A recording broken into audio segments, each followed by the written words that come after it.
টেপটা এদিকে ধরতে হবে, আবার এদিকে ধরলে কাজ হবে না। এই যে অটো, আপনি যতটুকু প্রয়োজন ততটুকু একাই খুলে যাবে। আর টেপের দিকে ধরলে তো খুলবে না, কারণ 3টা লাগাইতে হবে।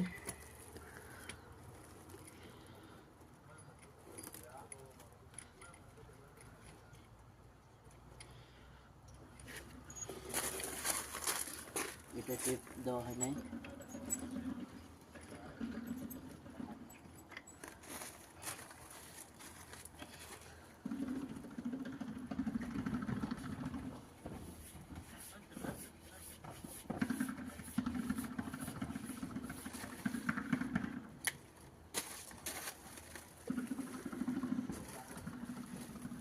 আমার 3টা লাগানো শেষ।